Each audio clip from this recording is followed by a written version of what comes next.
नमस्कार मित्रों, मैं डॉक्टर सचिन चित्तावर हमेशा की तरह आपके समक्ष एक नया विषय लेकर उपस्थित होता हूँ। आप लोग हमारा उत्साह बढ़ाते हैं और सब्सक्राइबर बेल पे हमेशा आपका हाथ मजबूत होता है, तो हमें लगता है कि हाँ, हमें नया विषय लेकर जरूर आना चाहिए। एक विषय है जिसके बारे में समाज में बहुत भ्रांतियाँ भी हैं और कुतूहल भी है और चिंताएं भी हैं। सभी चाहते हैं, क्योंकि सालों साल हमारे सीने सार भी ऐसे रहे जिनकी ऊंचाइयां बहुत ज़्यादा रहीं, तो उन्होंने ऊंचाइयां भी बहुत प्राप्त करी। तो ऊंचा होना एक जीवन का पैमाना सा बन गया है। लोग चाहते हैं कि हमारे बच्चे बहुत ऊंचे हों, लंबे चौड़े हों और बहुत उनमें हर प्रकार से, कोई लड़की भी हो तो उसकी ऊंचाई अच्छी हो जिससे वो षोड़शी सुंदरी लगे, और वैसे ही लड़कों में हम अपने आप को चाहते हैं कि हमें जैसे सीने स्टार ऊंचे होते हैं, हमारे बच्चे भी ऊंचे रहें और कोई कमी ना रहे। तो ये एक सामान्य बात है जो हर माँ बाप के दिल में घर किए हुए रहती है।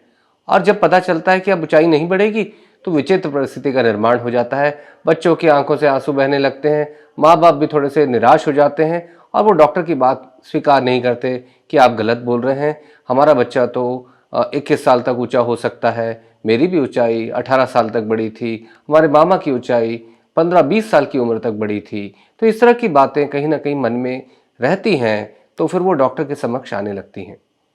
तो मैं तो हार्मोन का डॉक्टर हूँ, तो इस तरह के मरीज हमारे पास बहुत आते हैं। तो ऊंचाई का संबंध मूलभूत पे आप समझें, अगर लड़का है तो प्रौढ़ावस्था मतलब 14 साल 15 साल की उम्र के आसपास प्रौढ़ावस्था आती है।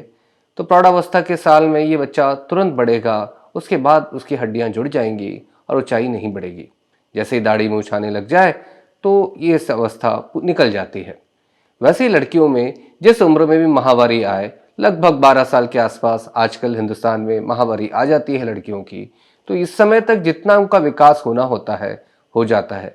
इसके बाद ऊंचाई नहीं बढ़ सकती। पर इन परिस्थितियों को समझते हुए जब भी हमें ऊंचाई के लिए दिखाने आना है और हम ऊंचा होने की लालसा रखते हैं, तो हमें इन अवस्था से पहले आना है। क्योंकि बाद में आप आएंगे तो डॉक्टर आपको, कोई ईमानदार और अच्छे डॉक्टर आपको यही बताएंगे कि देखिए हाथ का एक्सरे कराएंगे और बोलेंगे अरे हड्डियां तो जुड़ गई।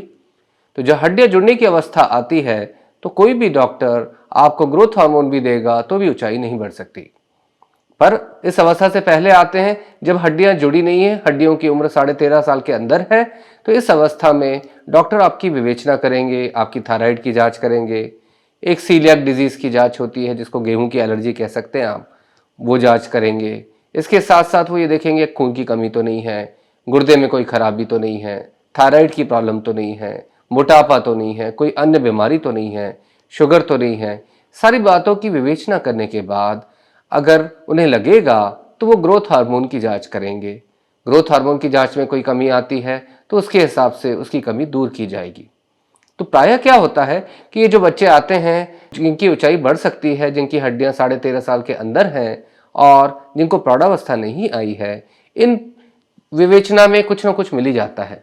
बहुत से बच्चे ऐसे आते हैं जिनकी थायराइड हार्मोन की बहुत कमी होती है, हम थायराइड हार्मोन रिप्लेस करते हैं, फिर देखिए चमत्कार, ऊंचाई भी आ जाती है, प्रौढ़ावस्था भी आ जाती है। वैसे ही कुछ बच्चों में गेहूं की एलर्जी, जिसको सीलियाक डिजीज कहते हैं, वहां टीटीजी नाम की जांच पॉजिटिव आती है, हम गेहूं बंद कर देते हैं। ये बड़ा निर्णय होता है, पर गेहूं संबंधित सारी चीजें बंद करते हैं और उनमें जल्दी जल्दी परिवर्तन आने लगते हैं और एक डिजायर्ड ऊंचाई हो जाती है। कई बार कुछ परिवार में उनके सदस्य ही छोटे होते हैं, जैसे इडियोपैथिक शॉर्ट स्टेचर, या पारिवारिक रूप से ही वो छोटे होते हैं, फैमिलियल शॉर्ट स्टेचर। सब कुछ नॉर्मल है, कोई जांचें खराब नहीं है, पर क्योंकि उनके जीन्स ही ऐसे हैं जिनके परिवार में ऊंचाई छोटी होने की संभावना ज़्यादा है, तो ऐसी परिस्थिति में अगर माँ बाप दबाव डालते हैं तो हम पीयर प्रेशर के तौर पे उनको ग्रोथ हार्मोन देते हैं।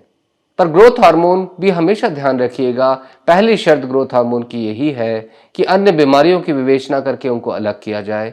दूसरी शर्त यह है कि हड्डियों में 13.5 साल से ज़्यादा की हड्डियां नहीं होनी चाहिए, क्योंकि अगर मुख्य हड्डी से एपिफिसिस नाम की हड्डी जो ऊंचाई बढ़ाती है वो जुड़ जाए तो ऊंचाई नहीं बढ़ सकती ग्रोथ हार्मोन देने के बाद भी। फिर ग्रोथ हार्मोन चालू कर किया जाता है। ग्रोथ हार्मोन आपको रोज लेना पड़ता है, पर अभी एक खुशखबरी है, कुछ दिनों में हफ्ते में एक बार लगाने वाला भी ग्रोथ हार्मोन आ जाएगा, पर अभी वर्तमान स्थिति में ग्रोथ हार्मोन रोज लगाना होता है और उसका डोज आपके विशेषज्ञ तय करते हैं, आपके एक हार्मोन रोग विशेषज्ञ तय करते हैं। निरंतर आप उनकी सलाह में रहेंगे, बीच बीच में वो थायराइड की जांच भी करा कर देखेंगे, कभी सरदर्द होगा, कभी पैरों में सूजन आएगी, इन विशेष परिस्थितियों में वो खास विवेचना करेंगे। और ये ग्रोथ हार्मोन जितनी छोटी उम्र में चालू हो, मान लीजिए 2 साल या 3 साल की उम्र में ही हमें ग्रोथ हार्मोन की कमी पता चल जाती है, उतना ही ज्यादा आपको ऊंचाई में फायदा मिलेगा। प्रायः देखा गया है कि ग्रोथ हार्मोन देने पे लगभग 8 से 10 सेंटीमीटर से ज्यादा परिवर्तन नहीं आता, और यह भी परिवर्तन उन बच्चों में आता है जिनको बहुत छोटी उम्र में ग्रोथ हार्मोन चालू होता है। ग्रोथ हार्मोन के साथ सबसे बड़ी समस्या है उसकी कीमत। 1 महीने का खर्चा लगभग 30-35 हजार हो जाता है, तो आप लगभग सालाना खर्चा माने तो 2.5 से 3 लाख रुपए। तो ये परिस्थिति बस जो है थोड़ी सी जटिल हो जाती है। हम चाह कर भी उन्हीं को ग्रोथ हार्मोन लिख पाते हैं जो इसकी व्यवस्था कर पाते हैं।